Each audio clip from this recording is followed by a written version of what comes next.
welcome to another edition of Mets Musings. Yes, spring training is here. We're back.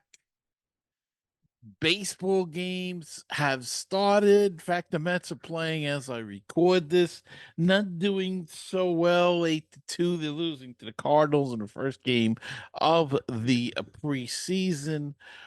But it doesn't matter. We all know that. We've talked about this in the past and for years about how it doesn't matter. It's too early in the season to even worry about it. They're trying guys out. Guys are out there trying different things, trying different players. They're moving guys in and out. Yes, they played Alonso and they played Lindor to start the game, but it's a business. That's the business side of it. First game broadcast back to New York. They want you to see some of the stars at least. So I'm sure that's why they started and played a couple of innings, got a couple of turns at bat. And as we go on, we'll see the other regulars. Uh, you'll start to see them come into the action until finally it is the uh last couple of weeks of the season. That's when of the preseason. That's when you really start paying attention to see how the team is melding together and playing as a unit. But right now, it's just a mishmash of throwing guys out there and see what they can do in the pressure of a game. Now, of course, it wouldn't be spring training for the Mets without bad news, and that's of course, you've heard about the Kodai Senga. Has a moderate right posterior capsule strain in the back of his right shoulder, according to David Stern, president of baseball operations. He will be shut down until the symptoms subside and his strength returns to that. Once that happens, he will ramp up and go through a normal spring training progression. However, he is expected to miss opening day, and he may miss the first month or so of the season. Depending upon how he heals with this thing. So, right off the bat, the Mets are pushed against the wall. What does it mean for their rotation? Well, one of the things that the Mets did in the offseason was to try to build depth in the starting rotation. And we see why right off the bat in spring training. First couple of days, we see why they made some of the deals they did. So the likely suspects to get the first shot at filling that slot will be, of course, Tyler McGill. He started today, got into a little trouble in the first inning, got out of it, had a good second inning. Um, Again, they're working on things, so don't pay any attention to his line score from today. But he will probably be the guy to get the first shot, and deservedly so. I mean, he came up a couple of years ago, if you remember when DeGrom was hurt. McGill came up, did a good job, did an admirable job until he himself got hurt. Uh, Struggled last year quite a bit, but had a good closing to the end of at the end of the season. He looked much better and pitched much better. So that was a good way to go into the offseason and a good way for the Mets to see him go into the offseason. So McGill will probably be the other guy. Lucchesi, who came up, had 4 starts, I think it was last year, pitched very well. Um, and he could be another guy that gets a shot. Jose Buto could be another guy. We They have some young guys in camp, Vassell and Hamill, and Walker, and they can all get shots at that position. But I think um, If McGill can pitch the way he did 2 years ago, I think he'll be the obvious candidate because he's used to playing in New York and knows the league a little bit better than maybe some of the other guys. Lucchese knows the league a little bit. So if he can continue to pitch like he did, he may be a consideration. But the other guys will be at Syracuse and a phone call away. And don't forget, in the early part of May, maybe mid-May, maybe the end of May, we're not sure. Sometime in May or June, we're going to get David Peterson back. So that'll be a big a boost to this, and hopefully, if the guys can stay healthy up to then, that will just strengthen either the rotation or the bullpen, or the depth chart at that point in time. So that will be another addition that we're looking to. So let's not take it all as bad. Of course, you want Senga there. Is it as big as blow as Diaz was last year? I don't think so, and mainly because we knew with Diaz he was going to miss the season. Senga, it looks like he may not miss the season. Um, and let's be cautiously optimistic. It is still early. Yes, I know the old saying, you don't win the pennant in April, but you can lose it in April. This is true. But if you can put together a strong rotation, hang in there, and play better ball in the second half, you can make up the difference. So we shall see with that. But I'm not panicking about losing Senga at this point in time. I think they have the horses, being that they're not putting guys in that have never been in the minor leagues, major leagues. And I'm talking about a McGill. I'm talking about a Lucchese, both who have had some success in the major league.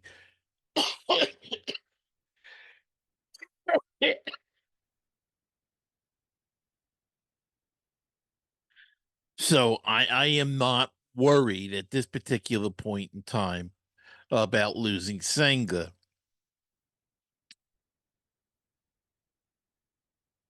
So neither should you. Let's not panic right away in the first week of the season.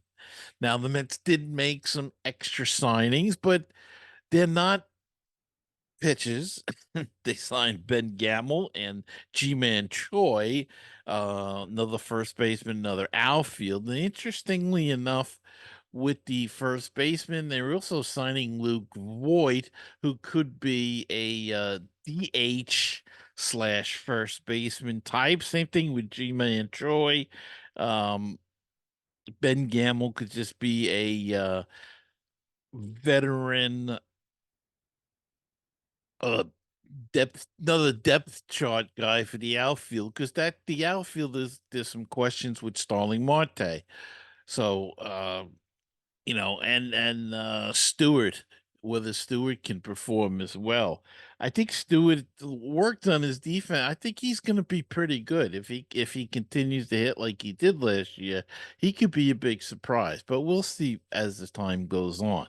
Mark Vientos, of course, will be the DH candidate, and I hope they give him a decent shot. I'd like to see him put it in there and let him do it every day.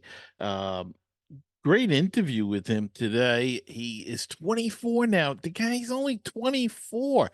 He sounds like we've been hearing his name forever, but he's been with the organization since he's like 18. So it's 6 years, but he's only 24. He's still a kid. He's still learning. He worked out with Lindor over the winter a lot on his defense. So maybe his defense has gotten a little bit better. And I'm sure he learned a lot last year sitting on a bench, learning how to be ready. He finished pretty good last year at the plate. And so we'll see how this will all, maybe it'll all come together this year for him, and he can be the DH and a little third first base, give Alonso a rest. Who knows? We'll have to see. Batty, Brett Beatty Batty has come in with a new approach towards hitting, strong left, strong upper hand, and he's been working on his defense. So we'll see how that all pays off. He started today's game, made a nice play in the field, put the ball in play a couple of times in his at bats, but so we'll see how that all works out as well. Lots of things grinding away in this camp to look for as the preseason goes on, but it's all good, you know. It's right now. It shouldn't be considered as anything bad.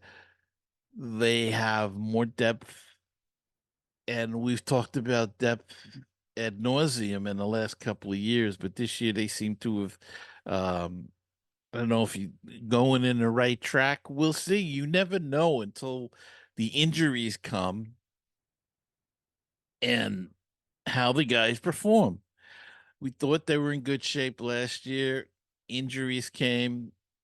Pitching staff was really uh, decimated last year. I mean, with Verlander not starting the season, and then Scherzer was missed time, and Verlander missed some time, and DeGrom had left, and Quintana had missed just the beginning of the season. So they really started the season down two of their ace starters, Quintana and Verlander, and then Scherzer missed some time. It was just a mess. And, you know, this year I would have to say I believe that they are more prepared for that.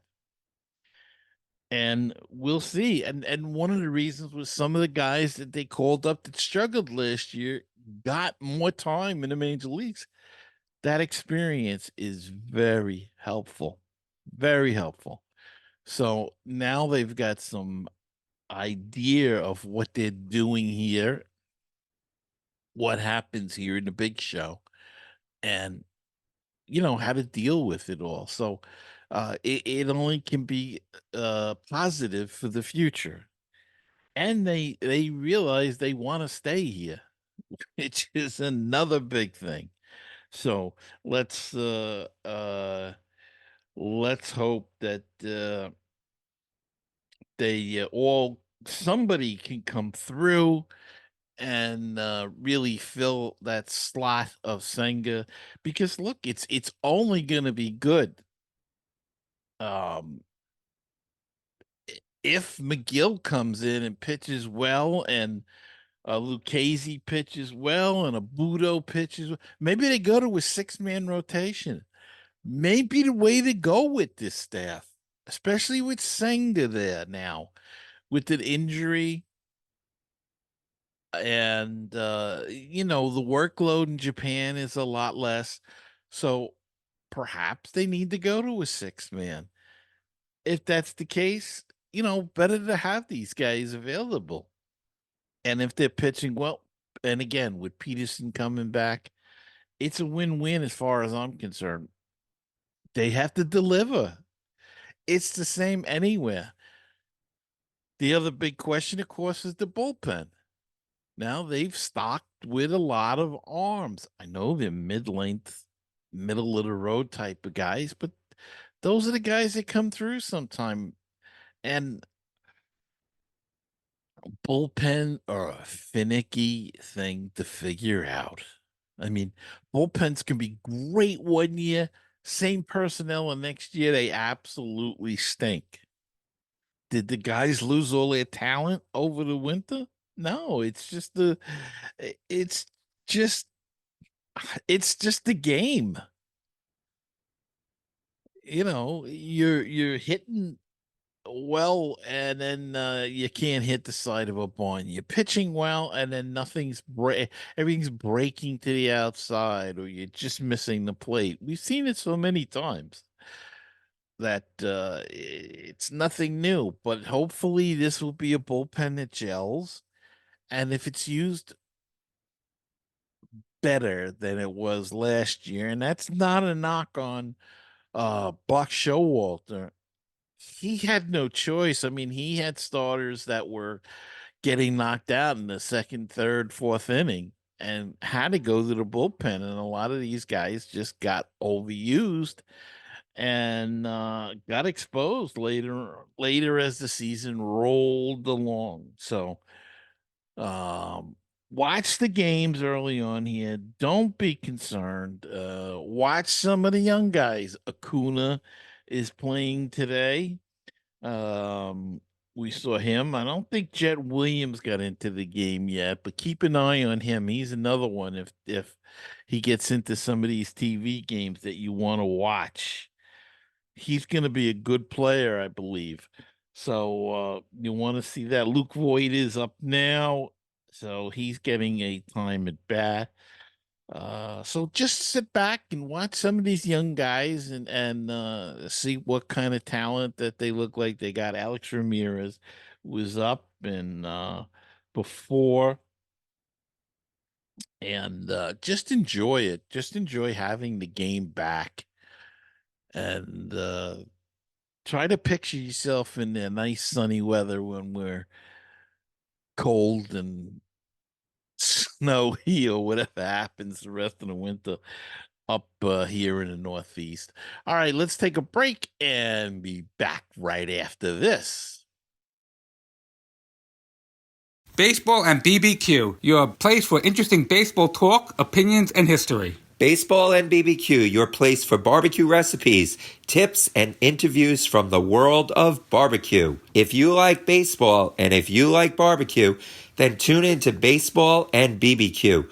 Find us on iTunes, Stitcher, Google Play, and BaseballTalkRadio.com. Did you know that Baseball PhD can be heard on BaseballTalkRadio.com?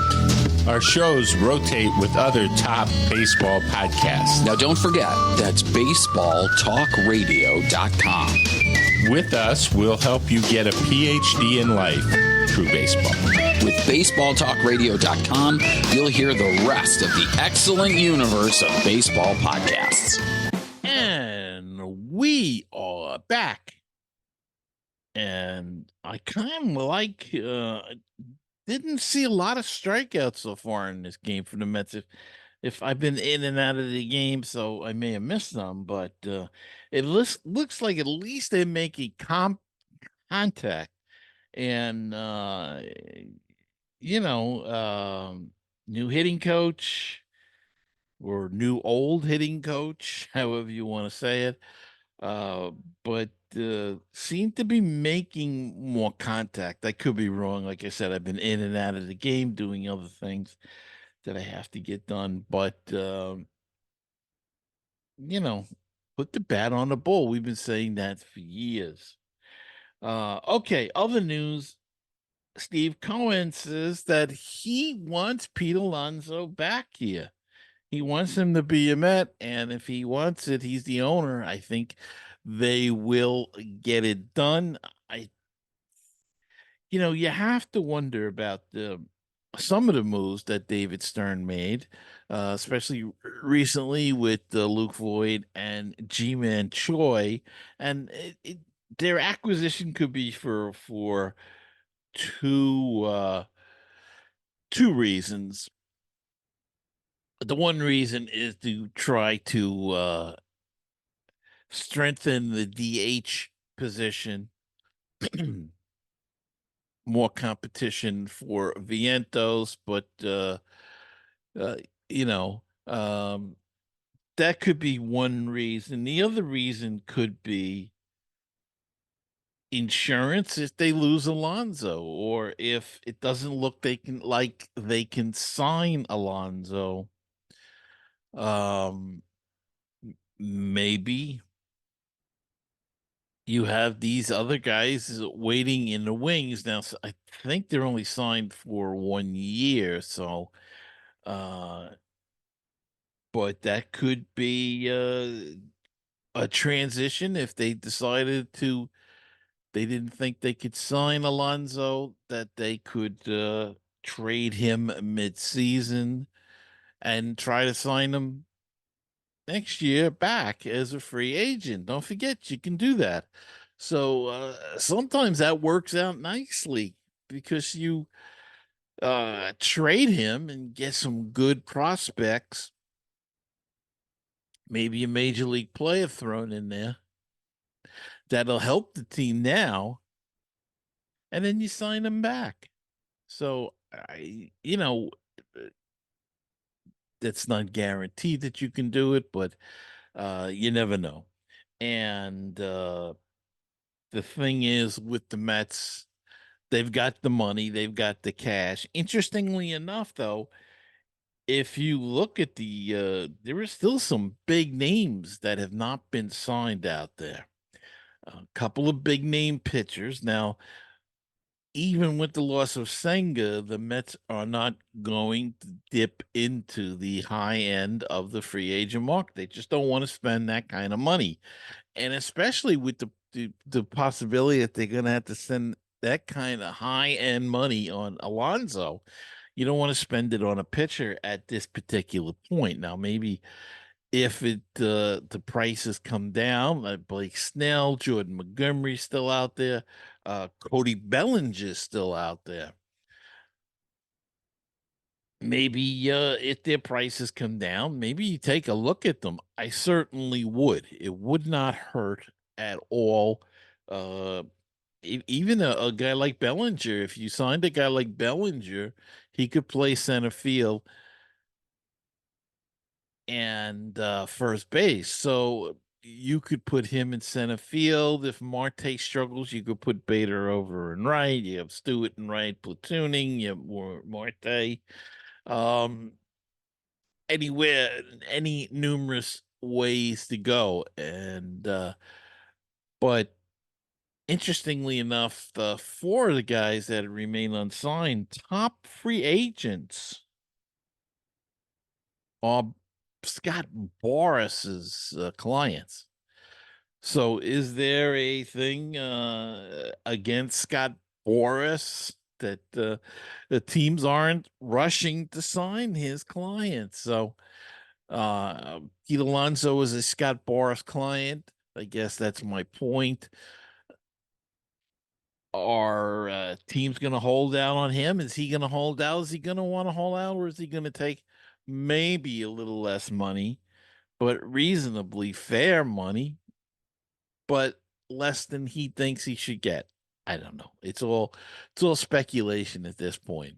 But Steve Cohen said he has come out and said that he wants to keep Alonso, so we have to take him at his word.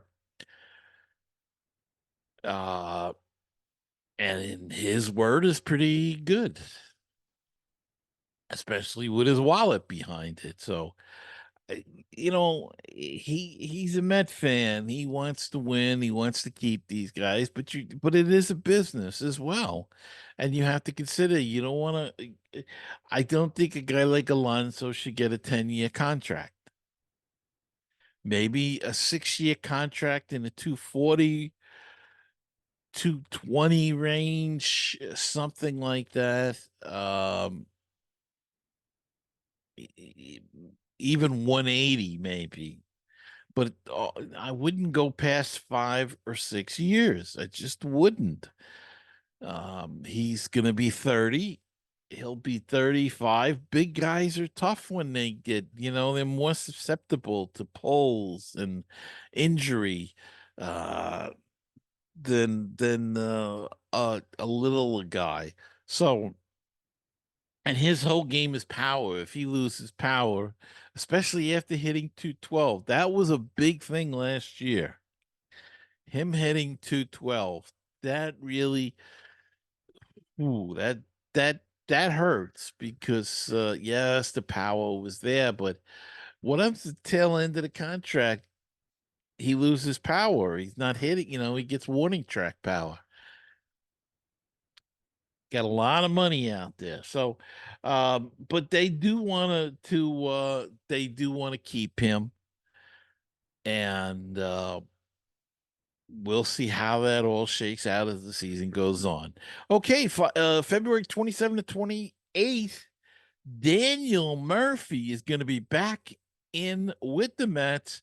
He is going to be in the booth as he is going to call 2 spring training games with Gary Cohen. Uh, Maybe they're trying to transition Murphy into an announcing position, and he loves the game of baseball, so he may be pretty good at it. So let's see what happens there. Maybe they can, or maybe a coach. He'd be a fine coach, I think. But he's going to call 2 spring training games, February 27th and the 28th, which is this week.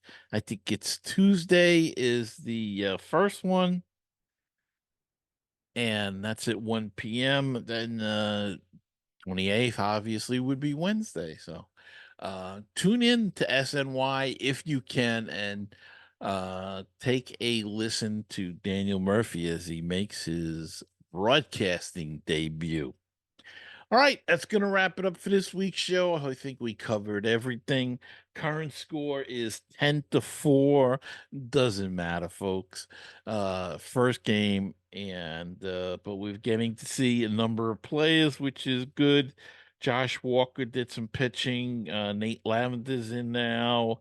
Tyler McGill started the game. Uh, Josh Walker had an inning or two. So, they're trying different things. Luis Angel Acuna is at shortstop or second base, rather. He's in the game, and so can't really count on the first game. Oh, by the way, one thing else I wanted to mention is these ridiculous uniforms. Big speculation with these uniforms. Major League Baseball fanatics at Nike got together, changed the uniform, changed the material. Supposedly it wicks faster, the moisture. It's lighter weight, but according to Gary Cohen, when you have lighter weight, you have to have smaller print. So the names look ridiculous on the back now. They shrunk the names, they shrunk the numbers. It looks awful. It looks terrible. It looks like a cheap uh rip-off copy that you would get iron on letters or something and put them on the back of uniform. Does not look big league at all, and we didn't even get to the pants yet that are see-through. You see the pictures online, you've heard the stories. Ridiculous uh uh what they've done there. They're going to have to change these uniforms. I mean, look, I'm an older guy. I'm on TV, and I'm struggling to see who's pitching because I can't see the name on the uniform because they've shrunk it so much. It looks stupid. And I have to wonder if one of the reasons that they did shrink these letters, I know what they're going to say, because of the material, they can't, blah, blah, blah. I don't get that part. I don't buy that. What I do buy on it is by shrinking that, you create more space, blank space on the uniforms, and more room for advertisements. And this is the way that a lot of this is going. They want to put ads all over these uniforms. And with smaller letters and numbers, you have more room to put advertisement. Just my opinion. I don't know if that's what they're going for or what, but they have to do something about it because it looks ridiculous. I'm sorry, it looks like a cheap rip off copy that you would get. And I read one post where a guy got some um, copy uniforms from one of the Chinese companies, I guess it is. And he said, "Little did I know that my the uniforms that I got, the jerseys I got, would be of better quality than the actual professional jerseys." And it's just terrible. The Mets pants don't look bad. I don't know if they're wearing the new ones or the old ones. They might have been wearing last year's pants.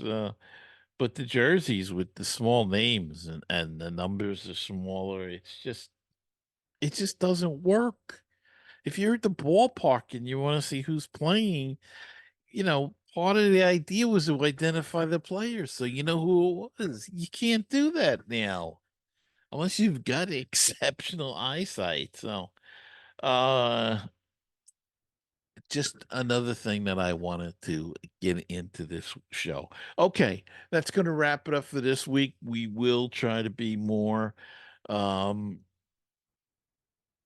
timely with the shows as the season progresses. We'll go back to the weekly format.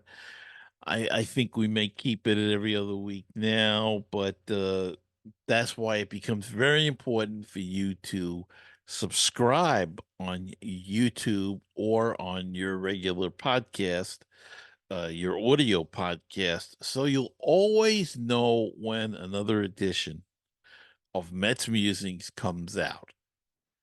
So until the next time we meet, keep the faith, stay optimistic, and let's go, Mets. And I will see you next time on another edition of Mets Musings.